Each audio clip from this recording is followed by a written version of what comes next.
She like takes this seriously. But she seems very nice, and she's got her own open mic every other Wednesday. Yep. At Gallery Cabaret. Gallery Cabaret. What time? 7 to 9 p.m. 7 to 9 p.m. It's poetry readings. Check it out. Whatever you want to do. Ladies and gentlemen, Janet Kuypers.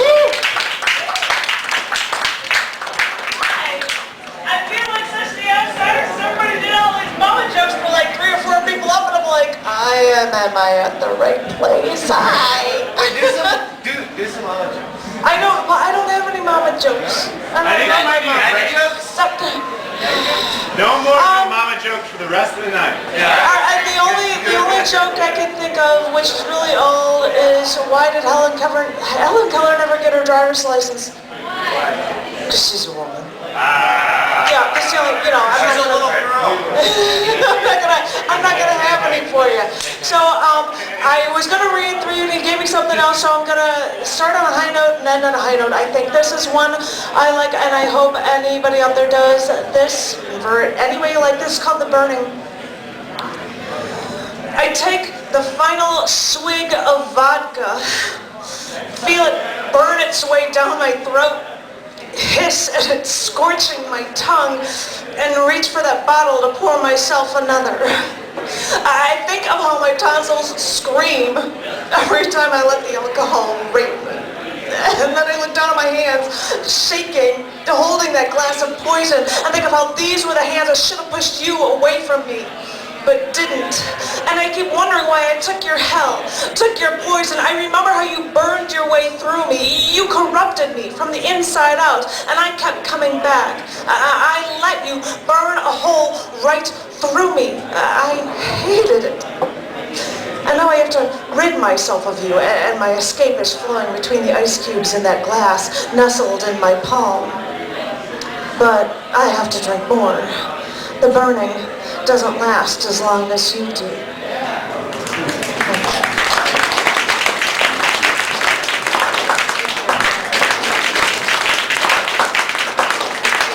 I've got strange pieces here, but I wanted to read 3 pieces, and I will explain them to you this way. These, I'm going to end on a high note. They're all about the fact that I was almost killed in an auto accident. But this short poem was written 1 year before that happened, and it's called Infallible.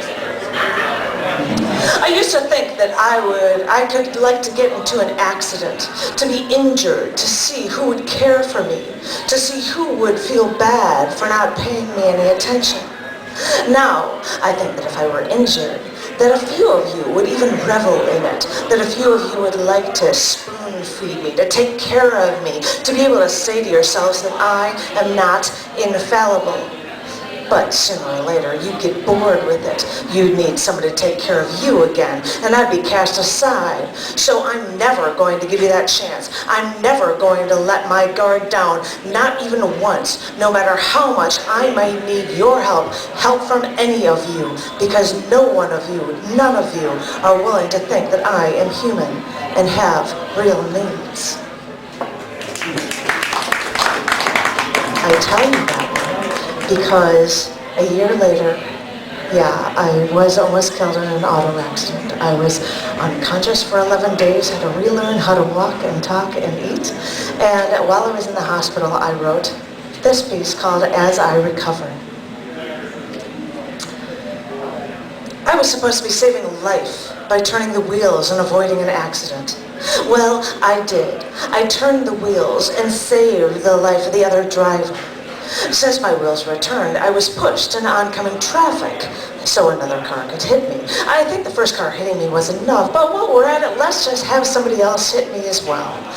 Well, as I was saying, since another car could and did hit me, they decided while they were at it, they'd hit my car and they'd push me for over 100 feet.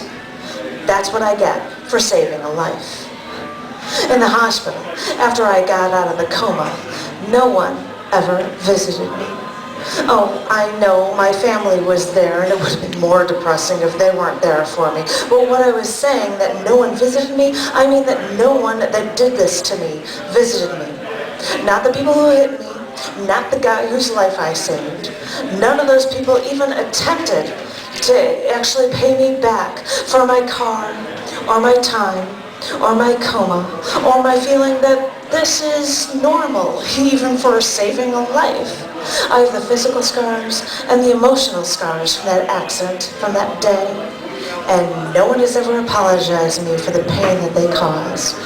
No one ever visited me after I recovered. The weird thing is about all of that, after writing those pieces, 3 days before that accident, I wrote a poem about someone I was with being in a car accident. Because I was unconscious, they said, as they wrote it down because I wasn't conscious, you wrote a poem days ago, and that was about me. It should have been me in the hospital, which is kind of scary. Relationship poem, but this is spooky relevant. This is called Fantastic Car Crash.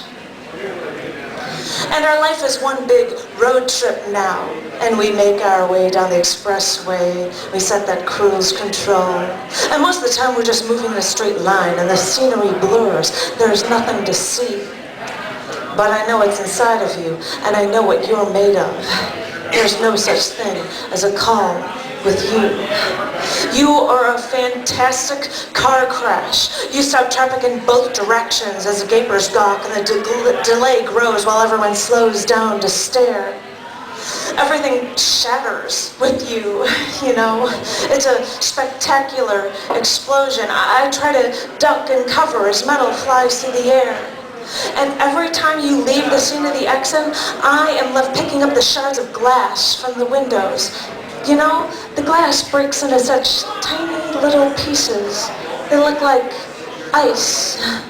I am left picking up the shards of glass from those windows, and I'm left picking up the pieces. And even though I'm careful, I'm still picking up the pieces, and I'm still on my knees. And then glass cuts into my hands, and the blood drips down to the street. Think of it as my contribution to this fantastic car crash that is you, that is me, that is us, as I pull the glass from my hands and wave my hand to the line of traffic. Go on, keep driving. This happens all the time. There's nothing to see here.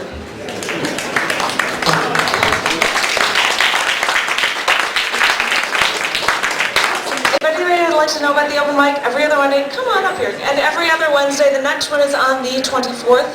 It is from 7 till 9 because there is a music band that's coming on afterward. If you want to know anything about it, it's Gallery Cabaret.